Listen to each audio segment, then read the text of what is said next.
नमस्कार, आप देख रहे हैं सी न्यूज भारत और मैं हूं ऋषभ सक्सेना। वक्त हो गया है न्यूज बुलेटिन का। इस न्यूज बुलेटिन में बात होगी अहिल्या नगर की, जहां श्रीगोंदा में रनर्स क्लब अकादमी की आड़ में लव जिहाद रैकेट का लगा आरोप।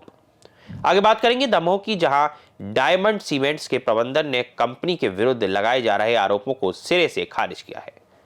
ऐसी तमाम खबरों की विस्तार से चर्चा करेंगे इस बुलेटिन में।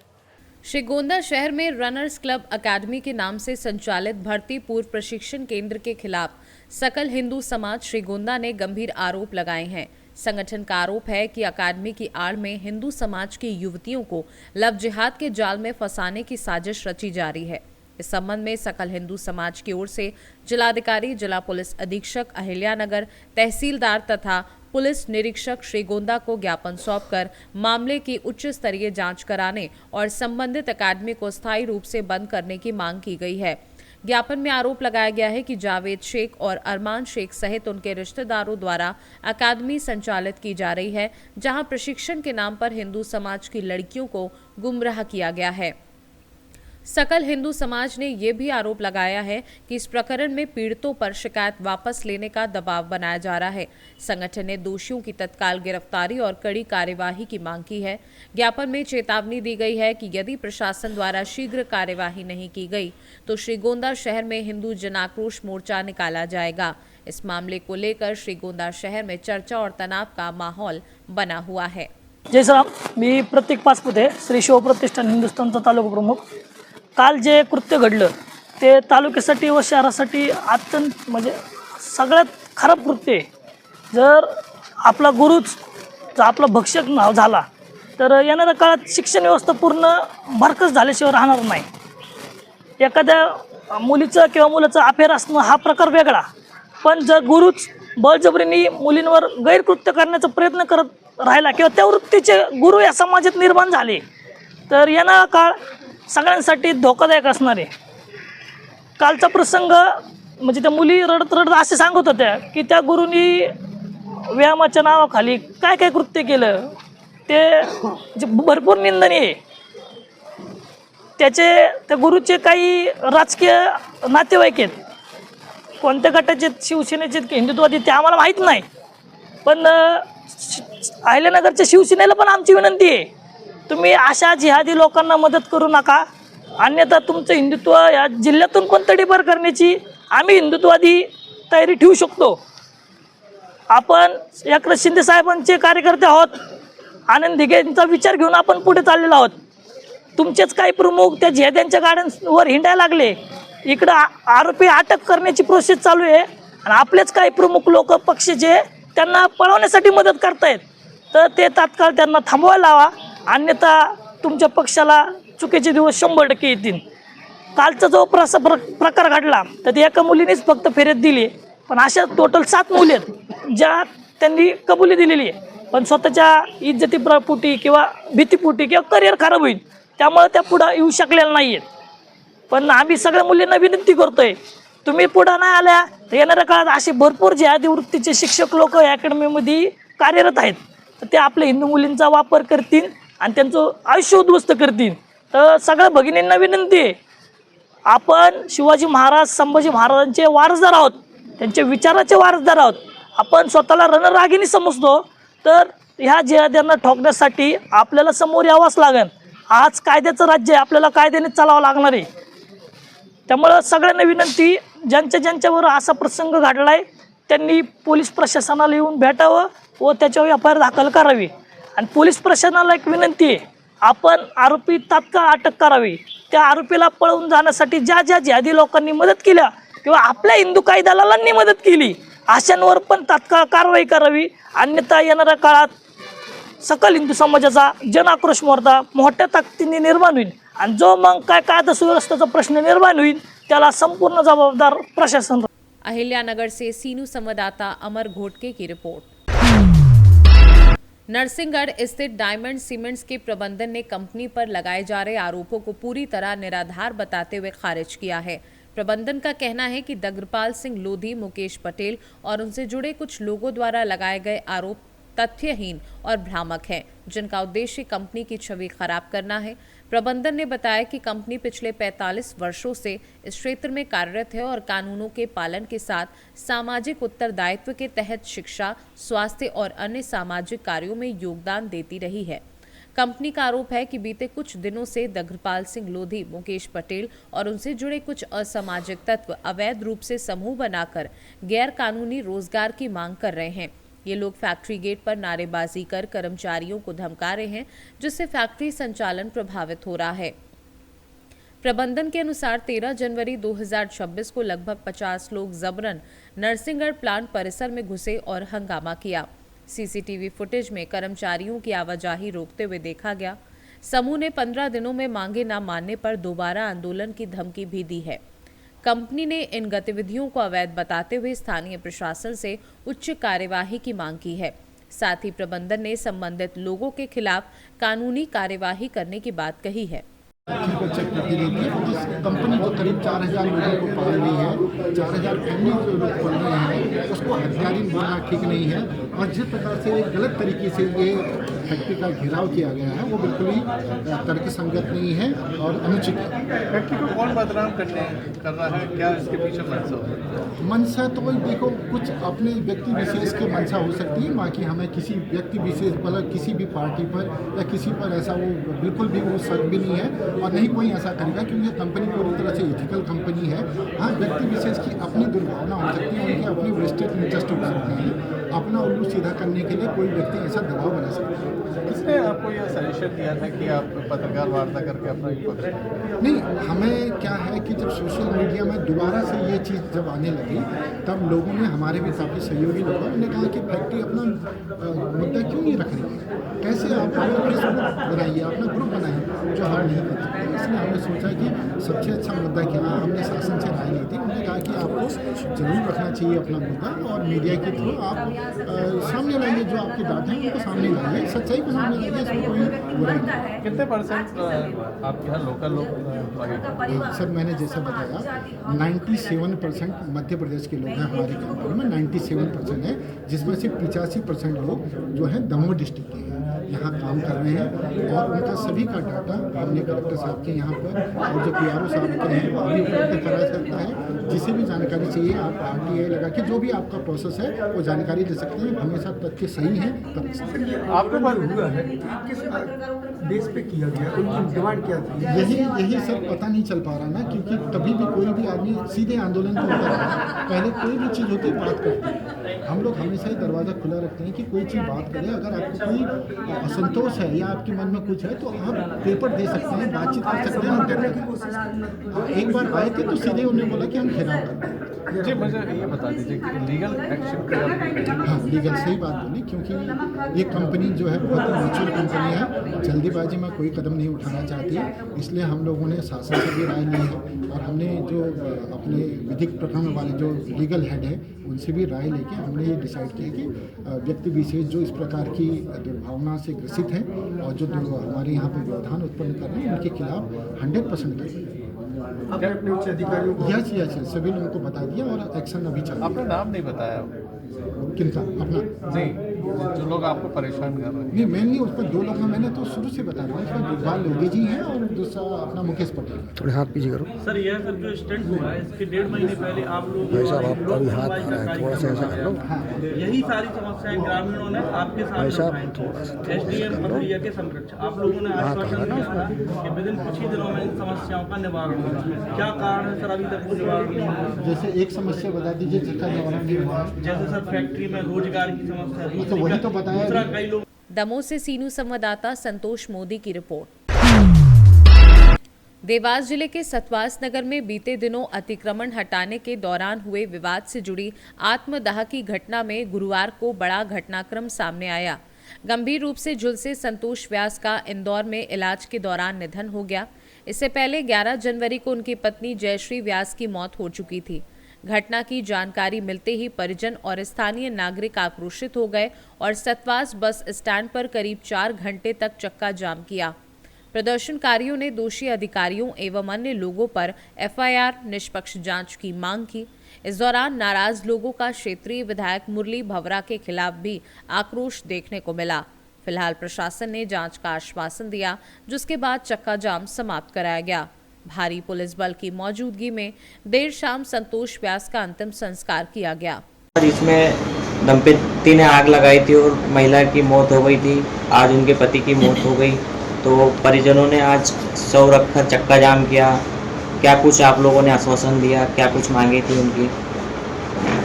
24 दिसंबर को सतवास थाना क्षेत्र में जो एक आगजनी की घटना हुई थी, जिसमें 2 पति पत्नियों ने स्वयं को आग लगा ली थी, उसमें 11 तारीख को वो महिला की मृत्यु हो गई थी और आज सुबह 7 बजे वो उनके पति का भी देहांत हो गया है आग लगने से, उनके ऑर्गन फेलियर से। उसी के कारण, उसी के रोष में आज सतवास के आम नागरिकों ने चक्का जाम किया था, जिसके बाद उनको जांच जल्दी से जल्दी करने के लिए आश्वासन देकर उनका चक्का जाम खुलवाया गया है। सर, परिजन क्या कुछ मांगे रख रहे हैं? उनकी एक ही मांग थी कि जल्द से जल्द वो जांचें पूरी की जाकर यदि अपराध बनता है तो उसमें अपराध पंजीबद्ध किया जाए। सतवास से सीनू संवाददाता सोनू सिंहनाथ की रिपोर्ट। किसानों का आधुनिक व वैज्ञानिक खेती के प्रति जागरूक करने के उद्देश्य से राजकीय कृषि बीज भंडार जलेसर परिसर में ब्लॉक स्तरीय किसान मेले का आयोजन किया गया। मेले में बड़ी संख्या में किसानों ने भाग लेकर कृषि संबंधी जानकारियां प्राप्त की। कार्यक्रम में मुख्य अतिथि मुकेश यादव ने कृषि अधिकारियों से फसल उत्पादन और उन्नत खेती के तरीकों की जानकारी ली। उन्होंने कहा कि किसानों को खेती के सही तरीकों और उनके लाभों की जानकारी देना बेहद जरूरी है। उन्होंने किसानों से अपील की कि मृदा परीक्षण कराने के बाद ही फसलों में खाद, बीज और पानी का उपयोग करें, जिससे न केवल लागत कम होती है बल्कि फसल की पैदावार बेहद स्वस्थ और चमकदार होती है। कृषि अधिकारियों ने किसानों को फसल चक्र, उन्नत बीज, संतुलित उर्वरक उपयोग और जल प्रबंधन के विषय में विस्तार से जानकारी दी।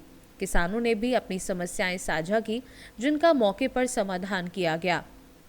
इस अवसर पर आराम सिंह यादव, बालाजी, सत्यप्रकाश, बल्लू यादव, राजन सिंह यादव, सत्येंद्र कुमार, लोकेश यादव, राजकुमार सिंह, राजू यादव, दिलीप यादव सहित अनेक किसान उपस्थित रहे। किसान मेले को लेकर किसानों में खासा उत्साह देखने को मिला और सभी ने ऐसे कार्यक्रमों को समय समय पर आयोजित करने की मांग की। एटा से सीनू संवाददाता लखन यादव की रिपोर्ट। करनी सेना के राष्ट्रीय अध्यक्ष सूरजपाल सिंह अमू जी की सहमति से तथा मध्य प्रदेश अध्यक्ष योगेंद्र सिंह डोडिया द्वारा प्रदेश उपाध्यक्ष उत्तम सिंह राठौड़ की अनुशंसा पर संगठन में नई नियुक्तियां की गई। इन नियुक्तियों के अंतर्गत मुकेश सिंह कुशवाहा को प्रदेश मंत्री, अविनाश मिश्रा को जिला मंत्री, भरत कुमार शर्मा को प्रदेश सह प्रवक्ता, जितेंद्र शेखावत को शहर अध्यक्ष युवा शक्ति इंदौर नियुक्त किया गया। सभी नवनियुक्त पदाधिकारियों का स्वागत समारोह लॉजिस्टिक्स MGC कंपाउंड देवास नाका इंदौर में आयोजित किया गया। इस अवसर पर उत्तम सिंह राठौर, प्रदेश उपाध्यक्ष सुनील कोचले, प्रदेश सचिव मुकेश सिंह कुशवाहा, प्रदेश मंत्री उपस्थित रहे। कार्यक्रम में विशेष रूप से चतर सिंह भाटी, अध्यक्ष देवास नाका transport welfare association, Ramesh Verma उपाध्यक्ष भी मौजूद रहे। मैं उत्तम सिंह राठौर, मध्य प्रदेश करनी सेना प्रदेश उपाध्यक्ष। आदरणीय हमारे जो राष्ट्रीय अंतर्राष्ट्रीय अध्यक्ष हैं आदरणीय दादा सूरजपाल सिंह जी, प्रदेश अध्यक्ष योगेंद्र सिंह जी डोडिया, उनकी सहमति से हम लोग एक संगठन का नया वो करने में, आगे बढ़ाने में कार्य करेंगे। आज हमारे इंदौर शहर जिला उपाध्यक्ष आदरणीय वेद प्रकाश सिंह जी भदौरिया जी के नेतृत्व में इंदौर की जितनी भी टीम अभी हमने गठित करी है और आगे भी प्रयास करेंगे कि हमारे आदरणीय वेद प्रकाश सिंह जी भदौरिया जी, जिलाध्यक्ष कोचले जी और पूरी टीम साथ में मिलकर काम कर रहे हैं और सर्व समाज को लेकर चलना करनी सेना का काम है और संगठन को आगे मध्य प्रदेश में मजबूत करेंगे। जय हिंद, जय भवानी, जय मां करनी। आपका परिचय? उत्तम सिंह राठौर, मध्य प्रदेश करनी सेना उपाध्यक्ष। आज करनी सेना का आपको अहम दायित्व सौंपा गया है, किस प्रकार से देखेंगे आप आगे करनी सेना को? मैं वेद प्रकाश सिंह भदौरिया जिला इंदौर का करनी सेना का अध्यक्ष चुना गया हूं और मैं पूरी टीम के साथ जात के उसमें अच्छा काम करने का प्रयास करेंगे। कंधे पे कंधा मिला के सारी टीम प्रयास करेंगे हम लोग। अहम जिम्मेदारी मिली है, इसका अहम जिम्मेदारी मिली है, जैसे जो भी सभी को साथ में लेके चलना है और कोई भी अगर गलत गतिविधियां होती हैं तो उसके खिलाफ हम लोग एक्शन लेंगे और छोड़ेंगे नहीं। अभी यूजीसी कानून को लागू किया है, इससे मिला हुआ है। अगर इसमें हमको संतुष्टिजनक नहीं हमारे निर्णय मिलेगा तो उसमें हम दिल्ली तक पहुंचेंगे, मतलब दिल्ली तक भी जाएंगे। जहां भी जो भी प्रयास होगा वो पूरी तरीके से हम काम करेंगे। आपका परिचय? मेरा वेद प्रकाश सिंह भदौरिया। आज इंदौर का दायित्व सौंपा गया है, क्या कहना चाहेंगे? आज हमारे छोटे भाई वेद प्रकाश सिंह भदौरिया को मतलब जिले का अध्यक्ष करनी सेना में बनाया गया है, दायित्व दिया गया है। युवा टीम के अंदर साथ में मिलकर बहुत अच्छा कार्य करेंगे और बड़े सक्रिय भी है, इसलिए हमको बड़ी खुशी हो रही है। हमारे क्षेत्र के ट्रांसपोर्ट क्षेत्र भी है और सभी ट्रांसपोर्ट भाई जुड़े हुए हैं, तो इसके लिए संगठन एक बहुत अच्छी शुरुआत हुई है ये। और ये 5-10 दिन से कम 10-12 युवा टीम बन चुकी है। तो राठौड़ भाई साहब के लिए बहुत बहुत धन्यवाद, जो यहाँ पर संगठन बनाया है उसके लिए मैं धन्यवाद देता हूँ। मैं चतर सिंह भाटी, देवास नगर ट्रांसपोर्टेशन अध्यक्ष। इंदौर से सीनू संवाददाता एमएल शाह की रिपोर्ट। जालौन जनपद के कदौरा ब्लॉक के डाले का पुरवा में शव यात्रा के दौरान मधुमक्खियों ने हमला कर दिया। लोग शव को शमशान घाट ले जा रहे थे, तभी मधुमक्खियों के हमले से मौके पर हड़कंप मच गया। हमले में 2 दर्जन लोग घायल हुए हैं। कुछ मधुमक्खी के द्वारा काटे हुए पेशेंट आए थे डालेपुरवा से, क्या मामला, कितने लोग आए थे डॉक्टर? एक्चुअली डालेपुरवा में एक अंतिम संस्कार करने गए हुए थे, लगभग 50 से 100 व्यक्ति बताए जा रहे हैं। उनमें से सारों को मधुमक्खियों ने काटा है, लेकिन मेरे शीर्षी पर 1 दर्जन से अधिक मारी जा रही है, जिनकी सामान्य स्थिति है और जो भी आ रहे हैं उनको तत्पर के साथ इलाज किया जा रहा है। जालौन से सीनू संवाददाता अजय सिंह की रिपोर्ट। बहादुरगंज थाना क्षेत्र के झिलझिली गांव निवासी 46 वर्षीय मंजर आलम की सुपारी देकर की गई हत्या का मामला किशनगंज पुलिस ने 24 घंटे के भीतर सुलझा लिया है। पुलिस ने इस मामले में 5 आरोपियों को गिरफ्तार किया है। पुलिस के अनुसार 3 फरवरी की रात निशांद्रा के पास सड़क किनारे शव मिलने की सूचना मिली थी। मृतक की पहचान मंजर आलम के रूप में हुई। उनकी पत्नी परवीन बेगम के आवेदन पर मामला दर्ज कर जांच शुरू की गई। जांच में सामने आया कि मृतक का अपने सगे भाई संजर आलम से पुरानी रंजिश थी। इसी रंजिश के चलते संजर आलम ने 3 लाख रुपए की सुपारी देकर मंजर आलम की हत्या करवाई। आरोपियों ने मंजर आलम को सुनसान जगह ले जाकर डंडे से पीट कर हत्या कर दी और सबूत मिटाने के लिए मोबाइल नष्ट किया। शव को नदी में फेंकने की कोशिश की गई। पुलिस ने हत्या में प्रयुक्त 2 मोटरसाइकिल, मोबाइल फोन और डंडा बरामद किया है। पहली प्रेस कॉन्फ्रेंस जो है वो किशनगंज जिला अंतर्गत बहादुरगंज थाना अंतर्गत एक हत्या की घटना हुई थी। उसका 24 घंटे के अंदर उद्भेदन करते हुए उसमें शामिल 5 अभियुक्तों को गिरफ्तार कर लिया। घटना में प्रयुक्त 2 मोटरसाइकिल भी बरामद किया गया। घटना इस प्रकार थी कि 3 तारीख को यानी कि परसों सूचना प्राप्त हुई थी कि निशांद्र टांगटगी स्थित पक्की सड़क पर एक अज्ञात व्यक्ति का शव पड़ा हुआ था। पुलिस को जो सूचना मिली, त्वरित कार्रवाई करते हुए घटनास्थल का निरीक्षण किया गया और जांच के क्रम में पता चला कि ये मोहम्मद मंजर आलम का, जो कि साकिन झिलझिली थाना बहादुरगंज का निवासी था, उसका शव पड़ा हुआ था। मृतक के पत्नी के लिखित आवेदन पर कांड दर्ज किया गया और अनुसंधान की गंभीरता को देखते हुए STPO 1 और DSP हेडक्वार्टर ट्रैफिक उस समय उसके चार्ज में थे, DSP 1 के, और बाद में DSP 1 आने के बाद उनके नेतृत्व में भी टीम ने लगातार इस पर काम किया। टेक्निकल मानवीय सूचना का भी संधारण किया गया और संकलन पश्चात इस अज्ञात के विरुद्ध ये केस दर्ज किया गया था। सभी इसका उद्भेदन कर लिया गया और अनुसंधान के क्रम में पता चला कि इसके सगे भाई ने ही हत्या की साजिश रची थी। इनका आपसी रंजिश था कुछ पारिवारिक विवाद भी था, जिसको लेकर के 3 लाख रुपए में इसने कुछ अपराधियों को, अभियुक्तों को इसके लिए सुपारी दी थी और उसमें 1.5 लाख रुपया वो दे भी दिया था।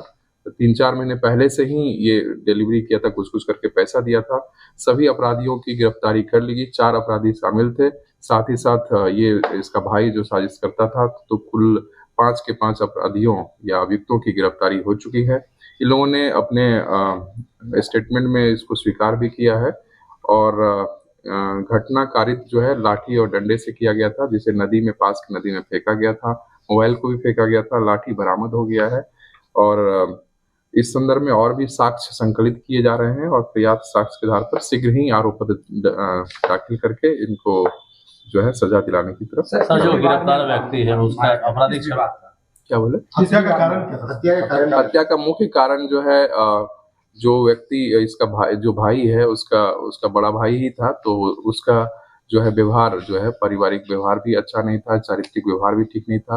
वो 2-3 शादी भी किया था, लेकिन उसके बावजूद इसके घर में, परिवार में भी कई तरह के ऐसे व्यवहार थे जिससे परेशान था। सर, आपराधिक छवि क्या है जो गिरफ्तार है? कुछ पैसा का लेन देन वगैरह कुछ सामने है? पैसा नहीं है, चरित्र से संबंधित इनका खराब रवैया के कारण आपराधिक इतिहास अभी पता लगाया जा रहा है। हालांकि जो इसका भाई है उसका कोई आपराधिक इतिहास अभी तक नहीं पता चला है और जो 4 अन्य इसमें शामिल थे जिनको इन्होंने सुपारी दी थी, उनका भी आपराधिक इतिहास अभी तक प्राप्त नहीं हो पाया है, परंतु हम लोग पता कर रहे हैं कि उनका आपराधिक इतिहास है या नहीं।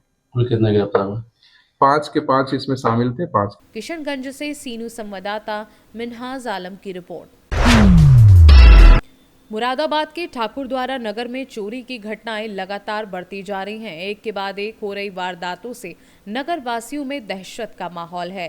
ताज़ा मामला नगर के कमालपुरी चौराहे का है, जहां बीती रात अज्ञात चोरों ने मोबाइल के थोक विक्रेता की दुकान को निशाना बनाया। चोरों ने दुकान के दोनों ताले तोड़कर शटर उठाया और दुकान से करीब 2,21,000 रुपए की नकदी व लगभग 60,000 रुपए कीमत के मोबाइल फोल्डर चोरी कर लिए। घटना के बाद इलाके में हड़कंप मच गया। नगरवासियों का कहना है कि यदि पुलिस गश्त और निगरानी सही तरीके से करे तो चोरी की घटनाओं पर रोक लग सकती है।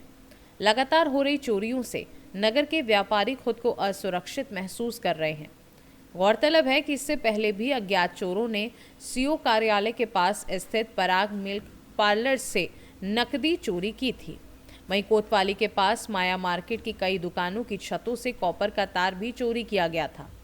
इन मामलों में कई सप्ताह बीतने के बाद भी पुलिस के हाथ खाली हैं।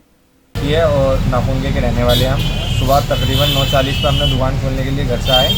जब आके देखा तो दोनों तरफ के ताले टूटे हुए थे और शटर जो था इतना कम से कम उठा हुआ था कि ताकि कोई नीचे से चला जाए। आने के बाद जब चेक किया हमने तकरीबन 3-4 डिब्बे फोल्डर गायब हैं और गले में तकरीबन पैसे रखे थे 2,15,000 2,21,000 के समथिंग, वो गायब है। और ये तोड़ के शटर ही बड़ा है इसमें जो भी आया। क्या पुलिस को शिकायत दे दिया, अभी वो चेक करके गए हैं, कैमरे CCTV वगैरह चेक कर रहे हैं, उसके बाद लिखित में तहरीर दे रहे हैं। अच्छा जी, लापरवाही है क्योंकि ये ऐसा चौक है ठाकुर द्वारे का जहाँ पर पुलिस का हर वक्त बनना होना चाहिए, क्योंकि नियर बराबर में SDM कोड है, इधर को थाने का रास्ता है, यहाँ हर वक्त कोई ना कोई होना ही चाहिए रात में। यानी पुलिस कार्रवाई जी बिल्कुल, अगर पूरे ढंग से करती, अगर यहाँ एक कम से कम चौकीदार इस चौक पर होना चाहिए रात में। तो अभी यही चाहते हैं हम जल्दी से जो भी हुआ है ये सब इसको एकदम पकड़ें, हमको खुलासा हो और हमारा न्याय मिले, जो हमारा गया है मिलने की कोशिश हो। मेरा नापुंगे का रहने वाला हूँ। मेरी ये शॉप है मोबाइल की, जो होलसेलर काम कर रखा है मैंने ये सीरीज का। तो इसमें जो आप हम सुबह आकर देखते हैं तो ताले टूटे हुए थे, एक तरफ का ताला टूटा हुआ रखा हुआ था, एक तरफ का गायब था ताला। और जब हमने इधर उधर बात करी तो सबने यही देखा, सबको दिखाया, हमने 2-4 जनों को दिखाया कि फिर हम पुलिस थाने में गए, कोतवाली में गए, तो कोतवाल साहब ने भी कह दिया कि हम भेज रहे हैं। फिर उठने के बाद में आगे ये दरोगा साहब आए, उन्होंने जांच पड़ताल कर रहे हैं। क्या चोरी हमारा 2,21,000 कैश रखा था। यहाँ सुबह दिल्ली जाना था, जुमेरात का दिन आज जैसे, तो हम दिल्ली जाते हैं आज के दिन, तो पेमेंट रोक के हम दावत में जा रहे थे जसपुर के लिए, तो फिर हम पेमेंट यहाँ रख के चले गए थे। और सामान जो महंगे फोल्डर है हमारे जैसे कर्व वाले, वो गायब है डब्बे, लगभग समथिंग कम से कम वो भी 50-60 हज़ार रुपये के डब्बे गायब हैं, 2-3 डब्बे गायब हैं उसके। पुलिस को दिया आपने? तहरीर दे दिए साहब।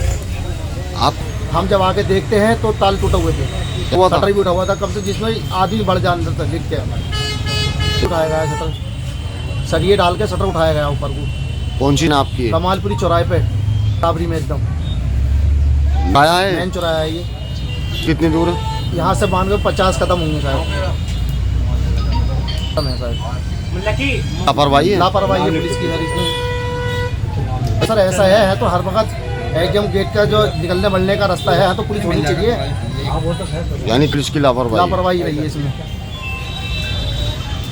अब तो इंसाफ चाहते हैं साहब हमारा, जैसे भी है ये आप लोग देख लें जैसे भी होता। मुरादाबाद से कैमरा पर्सन नवील अहमद के साथ जाबिर हुसैन की रिपोर्ट। काला पीपल शाजापुर क्षेत्र के ग्राम हीरापुर हाजीपुर में क्षत्रिय वीर हनुमान मंदिर के लिए भूमि पूजन कार्यक्रम संपन्न हुआ।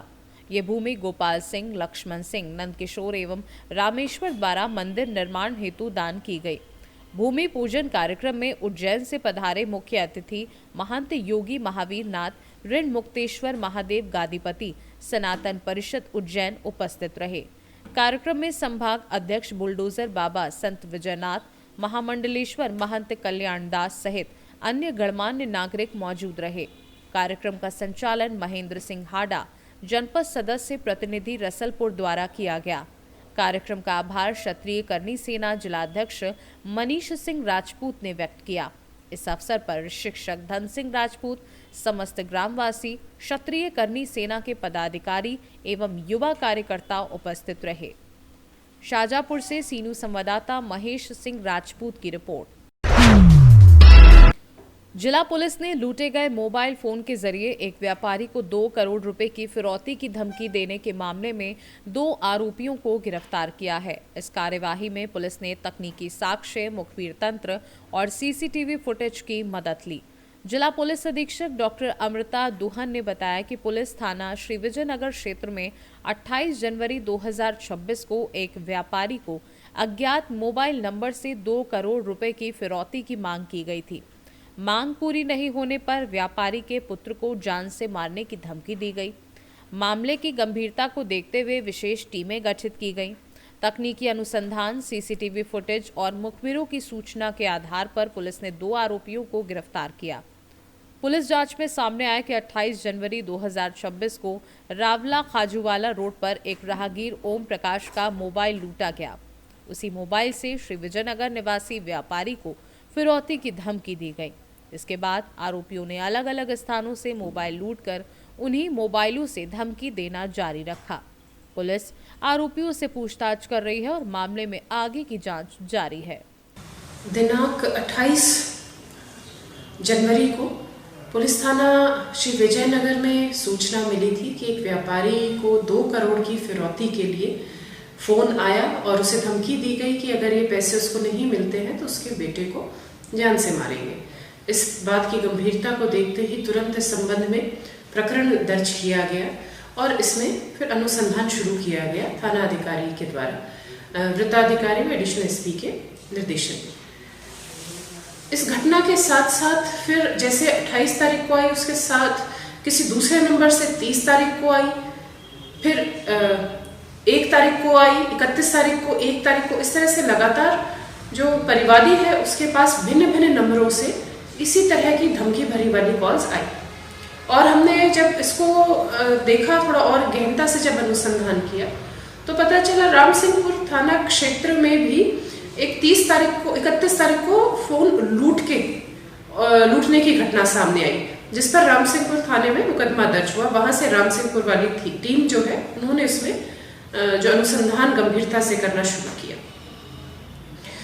फिर पता चला कि जो परिवादी है, इसमें सारे जो सीसीटीवी कैमरा, तकनीकी अनुसंधान से हमें पता चला जो परिवादी के पास एक व्यक्ति काम करता था, उसके जो जानकार है उन्होंने ये प्लान बनाया था कि उससे पैसे लेकर, और उनको पैसे, जो आरोपी पक्ष है उसको पैसे की जरूरत थी और उन्होंने यही पूरा जो घटना का अंजाम दिया था पैसे प्राप्त करने के लिए एक्सटॉर्शन से, और इस घटना को अंजाम दिया था। तो इसमें हमने पूरी मेहनत से काम करते हुए लगातार टीम सभी जगह पर, श्रीगंगानगर में, पंजाब में उन्होंने दबिश दी और 2 आरोपियों को गिरफ्तार किया है। इसमें मुख्य जो आरोपी है वो गुरलाल सिंह उर्फ लाली, जो कि सरियारी जिला तरन तारण पंजाब का है, ये फौजी है। और उसकी जो सहायता यहाँ पर लोकल व्यक्ति ने जिसकी की थी वो दिलप्रीत सिंह, थाना रामसिंहपुर, जिला श्रीगंगानगर है। तो इन्होंने 28 तारीख को पहले खाजूवाला थाना क्षेत्र में मोबाइल लूट की वारदात की, जिस फोन से परिवादी के पास कॉल किया। फिर 31 तारीख को सूरतगढ़ अनूपगढ़ रोड पर मोबाइल लूट की वारदात की, फिर उस फोन से इन्होंने धमकी दी। ऐसे ही फिर 31 तारीख को वापस किसी दूसरे व्यक्ति का फोन लूट के उन्होंने ये घटना कारित की और 1 तारीख को पुनः चौथा फोन लूट कर और वापस धमकी दी। तो इस तरह से ये सभी प्रकरण भी जो फोन लूट के हैं वो भी दर्ज अलग अलग भिन्न भिन्न थानों में किए जा चुके हैं। और एक ये बड़ी वारदात का खुलासा किया है रामसिंहपुर और श्री विजयनगर की टीम में, जिसमें सुखवीर सिंह ASI थाना रामसिंहपुर का विशेष योगदान रहा है। और मैं आप सभी को विश्वास दिलाना चाहती हूँ कि यहाँ पर जो भी किसी तरह का अगर ये एक्सटॉर्शन धमकी भरी वाले जितने भी कॉल्स आते हैं उनको बहुत गंभीरता से लेते हैं और उसकी तह तक पहुँचते हैं। तो सभी आमजन को मेरा अनुरोध है, सभी आमजन को मेरी अपील है, आप कृपया घबराएं नहीं। इस तरह के बहुत अगर कोई अपराधी हैं तो हम उनको पकड़ने में सक्षम हैं, हम उनके विरुद्ध कार्रवाई करने में सक्षम हैं। आप पुलिस के पास आएँ और हमें बताएं, हम आपकी सुरक्षा के लिए हम सदैव आपके साथ हैं। जय हिंद। श्रीगंगानगर से सी न्यूज़ संवाददाता हेमंत कुमार की रिपोर्ट। फिलहाल के लिए बुलेटिन में इतना ही। देश और दुनिया की तमाम खबरों के लिए आप देखते रहिए सी न्यूज़ भारत।